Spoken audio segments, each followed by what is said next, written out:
اور جب فرشتوں کی طرف نسبت کی جائے تو فرشتوں کی طرف نسبت بھی دعا کے معنی میں ہے۔ اور جب ہم اللہ کی بارگاہ میں یہ دعا مانگتے ہیں کہ اے اللہ اس پیارے محبوب علیہ السلام پر رحمت نازل فرما، تو یہ اللہ کی بارگاہ میں گزارش ہوتی ہے۔ اسی لیے علماء نے کہا کہ درود ایک ایسا وظیفہ ہے جو کسی صورت میں رد نہیں ہوتا۔ چونکہ ہم یہ کہتے ہیں اے اللہ اپنے پیارے نبی پر رحمت نازل فرما، وہ تو پہلے ہی فرما رہا ہے، تو ہم کہیں یا اللہ اپنے نبی پہ رحمت نازل فرما، تو کیا اللہ فرمائے گا کہ میں نہیں فرماتا؟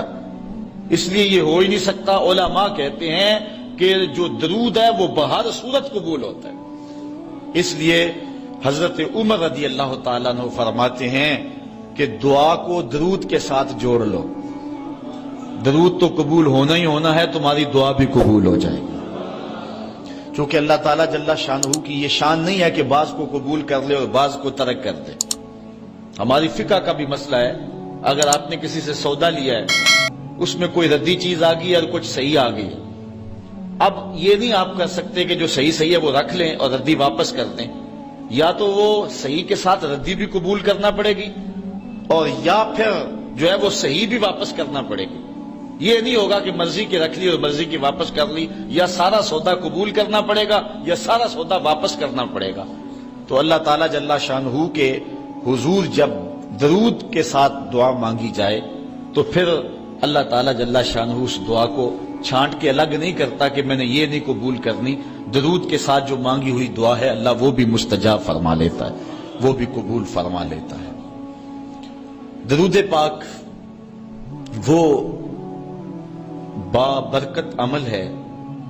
کہ جو اہل ایمان کو تعلیم دیا گیا۔ علماء نے لکھا کہ زندگی میں ایک مرتبہ درود شریف پڑھنا فرض ہے، اور جب حضور علیہ السلام کا نام لیا جائے اس وقت درود پڑھنا واجب ہے۔ اس کے علاوہ بھی وجوب کے اور بہت سارے مقامات علماء نے بیان کیے، اور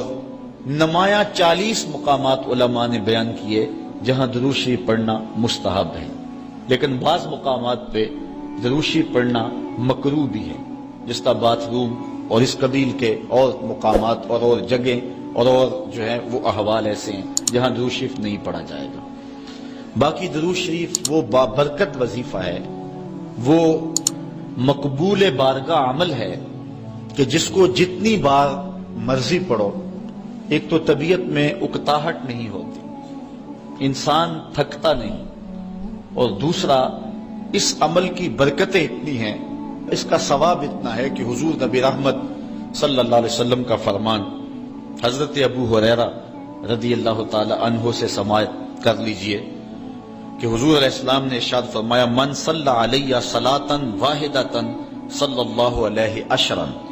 جو میرے اوپر ایک مرتبہ درود پڑھتا ہے اللہ تعالیٰ اس پہ 10 رحمتوں کا نزول فرماتا ہے۔ یہ اس بابرکت وظیفے کا نتیجہ ہے جو بندہ مومن کو نصیب کر دیا جاتا ہے۔ دوسری روایت حضرت انس بن مالک رضی اللہ تعالی عنہ سے مروی ہے ان النبی صلی اللہ علیہ وسلم قال من ذکرت عنده فلیصلی علی ومن صلی علی مرۃ صلی اللہ علیہ بها 10۔ حضور نے فرمایا کہ جس شخص کے سامنے میرا ذکر کیا جائے اس کو میرے پہ درود پڑھنا چاہیے، اس لیے کہ جس نے میرے اوپر ایک مرتبہ درود پڑھا اللہ تعالیٰ اس پہ 10 رحمتیں نازل فرماتا ہے۔ علماء نے ایک بڑی خوبصورت بات لکھی، وہ کہتے ہیں کہ اصل درود پڑھ کر کے اپنے لیے رحمتیں طلب کرنا ہوتا ہے رب سے، کیونکہ مصطفیٰ کریم علیہ الصلوۃ والسلام ہمارے درود کے محتاج ہے۔ بندہ کہ میں درود پڑھ رہا ہوں، جب ہم نہیں تھے اس وقت بھی مصطفیٰ پہ درود پڑھا جا رہا تھا، جب کائنات کو خلق وجود بھی نہیں دیا گیا تھا مصطفیٰ پہ درود اس وقت بھی پڑھا جا رہا تھا۔ تو یہ ہم اپنی سعادت مندی حاصل کریں۔